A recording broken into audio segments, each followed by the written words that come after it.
Hello everyone. In the fourth lecture of colligative property under the chemistry of dilute solution, our next colligative property is elevation of boiling point. Here is the graphical presentation of vapor pressure against temperature. We see here that there are two graphical plots, one for the pure solvent where vapor pressure is increasing with respect to increase in temperature. On the other hand, there is another graphical presentation where the same, that is the vapor pressure, is also increasing with respect to temperature for the solution. So here definitely the vapor pressure of the pure solvent is always greater than that of the solution. So that is why it is always below the curve of the pure solvent. Here at a particular temperature, say T0, if the vapor pressure of the solvent is P10, then the corresponding vapor pressure of that solution is P1, and it is easy to see here that P10 is above P1. That means P10 is greater than P1. So let's discuss. Here T0 is the boiling point of the pure solvent. So this is the temperature T0 where the vapor pressure of the pure solvent reaches P10, the required vapor pressure for boiling. Now at that particular temperature T0, the vapor pressure of the solution is lesser than that of the pure solvent, so it does not reach its required vapor pressure P10. So it has to increase the temperature in order to get a higher vapor pressure. So along this line, if the temperature is increased, then the vapor pressure is also increasing, and at this point it touches the point P10. But we see the temperature also has increased up to T1. So P10 is the corresponding vapor pressure of pure solvent at temperature T0. P10 at T0. Okay. P1 is the corresponding vapor pressure of the solution at temperature T0 where the solution does not boil, because P1 is less than P10 and the solution will not boil until it attains the vapor pressure up to P10. So here this P1 is less than P10. So in order to get the vapor pressure P10, it has to increase its temperature, and at a higher temperature or elevated temperature T1 it can attain the vapor pressure P10 where the solution is also now going to boil. And here we find the temperature has increased from T0 to T1. Okay, so this is the elevation of boiling point. T1 minus T0 is the elevation of boiling point. Therefore, in order to boil the solution, its temperature has to be increased to T1 where the corresponding vapor pressure becomes equal to P10 and T1 greater than T0. So this is the elevated boiling point. So elevation of boiling point means what? Now this is the difference between the two boiling points, one of the solution, another of the pure solvent, and the difference is the elevation of boiling point. So initially at temperature T0 the vapor pressure was P1 for the solution. Okay, this is for the solution. For the solution at T0 temperature the vapor pressure, corresponding vapor pressure, was P1, while for the same solution, if the temperature is little bit raised to T1, then its vapor pressure also raises to P0. Okay, and the elevated boiling point is delta TB, which is actually T1 minus T0. So let's apply the Clausius-Clapeyron equation for vaporization of liquid, and here we use this parameter delta H vaporization, which is actually the heat of vaporization. So what is the actual Clausius-Clapeyron equation? So the actual Clausius-Clapeyron equation, what we have already derived in the lecture number 1, this is natural log of P2 by P1 equals to delta H vaporization divided by universal gas constant R into 1 by T1 minus 1 by T2. T1 is the initial temperature where the corresponding vapor pressure is P1, and T2 is the final temperature where the corresponding vapor pressure is P2. So in our case, here we are reproducing this diagram here. Look, this we have to start our journey at this point where the corresponding vapor pressure of the solution is P1 with respect to its temperature T0. This is T0, corresponding vapor pressure is P1. Now move along this line, temperature increased to T1, where the corresponding vapor pressure becomes P10. Okay, so let's put the values. In place of P1 we shall put P1, and in place of T1 we shall place T0. On the other hand, in place of T2, the final temperature, we shall place T1, and in place of P2 we shall place the corresponding vapor pressure, which is P10. So here it will be P10, here it will be P1. Here in place of T1 it will be T0, and here in place of T2 it will be T1. So after putting these values, corresponding values, we get this form of the Clausius-Clapeyron equation. Okay, so now let's just process this equation, and finally here just neglecting this T1 into T0. So this, since the difference is very little, so this T1 is taken to be almost equal to T0. So that is, this multiplication of T1 with T0 is actually the square of T0.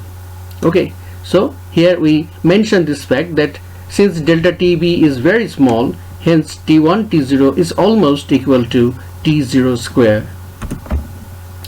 Now let's recall the Raoult's law. For the solvent, it should be P1 equals to X1 into P10. P10 is the vapor pressure of the pure solvent, while P1 is the vapor pressure of that solvent if it is in the solution phase. Okay, and the ratio of these two vapor pressures, that is P1 divided by P10, is actually the mole fraction of the solvent. Okay, little bit disturbance, no problem. Okay, now this X1 is actually, we know X1 plus X2, that is the mole fraction of the solvent and the mole fraction of the solute. Their summation is always 1. So X1 may also be expressed as 1 minus X2. Now let's take the natural log of both sides. Okay,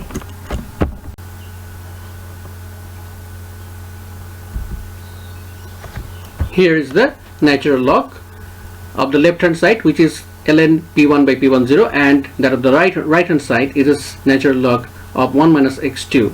Now if we extend this series, logarithmic series, then we shall get this extension, this expansion, and actually since X2 is very little, so its powers, when powers are imposed on it, then it should be much smaller, so it can be neglected in the higher terms. So only minus X2 would remain in this right hand side. As a result, minus X2 can be converted into plus X2 just by reciprocating P1 by P10 into P10 by P1. So the final result is natural log of P10 by P1 is actually X2. And here we have another expression of natural log of P10 by P1. So this one is actually nothing but the mole fraction of the solute within the solution. This is X2. So let's put this X2 equals to, let's equate this X2 with this term, which is delta H vaporization by R into delta TB by T0 squared. And finally we get equation number 1, where we are getting the expression of elevation of boiling point delta TB, which is actually equal to X2 into RT0 square by delta H vaporization. So this is equation number 1. Let's block this. Now we know the expression of the mole fraction of the solute, which is actually N2 by N1 plus N2, where N1 is the number of moles of the solvent and N2 is the number of moles of the solute. And since this is a dilute solution, so very small amount of solute is present in the solution, so it can also be equated with N2 by N1. It is almost equal to N2 by N1. And since W2 is the mass of the solute, M2 is the molar mass of the solute, W1 is the mass of the solvent, M1 is the molar mass of the solvent, so we can also express N2 and N1 as W2 by M2 divided by W1 by M1, and finally we get this expression W2 by W1 M2 into M1. And here we are mentioning here that since this is the dilute solution, so N1 is very much greater than N2. As a result, N1 plus N2 is almost equal to N1, which we have written here. Okay. Now the molality of the solution. So do you remember the expression of molality, small letter m? Remember the first lecture where we have derived that the expression of molality, small letter m, is nothing but 1000 W2 by W1 into M2, and its unit is mole per kilogram. Okay, and we must mention here that W1, W2 are expressed in gram, whereas M2 is expressed in gram per mole. So we are in the CGS convention of unit. Okay, and here we finally get the expression of W2 by W1 M2, which is nothing but m by 1000 that we have derived from this relationship. So the expression W2 by W1 M2 is here, W2 by W1 M2. So in place of that, in the value of x2, we can put this small letter m, that is molality, divided by 1000. So this way we get the relationship x2 equals to W2 by W1 M2 into M1. Here in place of W2 by W1 M2, we can write small letter m by 1000, where small letter m is the molar concentration of the solution and M1 is the molar mass of the solvent. So the expression of x2 is modified here, and now let's recall equation number 1, and the modified form of this expression of x2 can be put here in this equation number 1, and here this way we get the another expression of delta TB, which is m by 1000 into M1 into RT0 square by delta H vaporization. Now we are going to get another constant which is very important, which is Kb. Kb is the Ebullioscopic constant, or the boiling point elevation constant. Now what should be the value of Kb? Now the Kb should be this one, RT0 square M1 divided by 1000 into delta H vaporization. So this is equation number 3. So let's block equation number 2 and then equation number 3. Now let's have a glance on the criteria of Kb. First of all, Kb is known as the Molal boiling point elevation constant, or it is also known as the Ebullioscopic constant, as I have said. Now since the pressure is constant, so the boiling point is also a constant. In that case, Kb is a constant provided pressure is constant. Okay, and it is definitely a function of molar mass of the solvent, because M1 is there in the expression of Kb. So M1 must be a constant because you are taking a particular solvent. So from that perspective we can say that Kb is also a constant because it is having all other constant terms like M1, etc. And for 1 mole solution, let's remember equation number 2, where if you put the value of m equals to 1, then you will get that delta TB equals to Kb into 1 equals to Kb. So it can be said the physical significance of Kb as Kb is the boiling point elevation of 1 molar solution. Okay.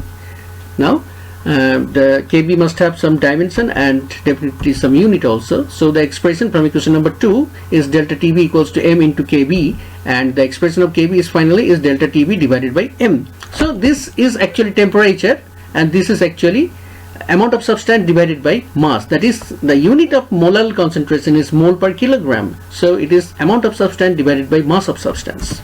Okay, so the symbols, corresponding symbols of dimension according to the SI convention is, this one is theta and amount of substance n, small letter m, and mass of a substance, capital letter M. So finally the dimension according to the SI convention is theta into capital M into n inverse, small letter n inverse. Okay, so let's input the corresponding units of these things. So in place of theta we can put Kelvin, in place of m we can put kilogram, and in place of n we can put mol, mole, the symbol of the unit mole, mole. Okay, so finally we got this unit, the unit of Kb, which is Kelvin kg per mole. Okay, so you know mol is the symbol of the unit mole, mole. We have 2 more expressions of Kb and Tb, one for Kb, another for Tb. So Kb has the expression RT0 square M1 by 1000 delta H vaporization. Now if we put this M1 in the denominator, then it will go to the denominator of delta H vaporization. So delta H vaporization is actually the latent heat of vaporization for 1 mole of substance. So if its molar mass is m1, so for each gram of a substance should be what? Now it is delta H vaporization by m1. Okay, and this is nothing but the latent heat of vaporization of the solvent. Okay, so in place of delta H vaporization by m1, we can also write LB, that is latent heat of vaporization. So what is the difference in definition? This is the heat required to boil 1 gram of a liquid, and this is the delta H vaporization is the heat energy required to boil 1 mole of a solvent. So we have mentioned here the expression of LB, latent heat of boiling, which is delta H vaporization by m1, and in terms of this LB we have another expression of KB. Okay, so let's block this now, and we have another expression of delta TB also. So we know the Molal concentration expression from lecture number 1, that is 1000 W2 by W1 M2, and therefore in place of m, small letter m, in equation number 2, we can put this entire value. So we get another expression of delta TB, okay, which is actually KB into 1000 W2 by W1 M2. So this is actually in terms of W2, W1 and M2. W2 is the mass of the solute, W1 is the mass of the solvent, and M2 is the molar mass of the solute. Now the approximations, there are 4 approximations which are made in deriving this expression. Number 1, the vapor is taken to behave ideally. Number 2, the solution is dilute because x2 is very small. Number 3, the volume of the liquid is negligible compared to that of the vapor because V2 is very much greater than V1, hence V2 minus V1 is almost equal to V2 in the Clausius-Clapeyron equation, which has been extensively used here, isn't it? And finally, number 4, the elevation of boiling point is very, very small. Okay, so that is why T1 into T0 is almost equal to T0 squared. So that's all for lecture number 4. Thank you. Have a nice day.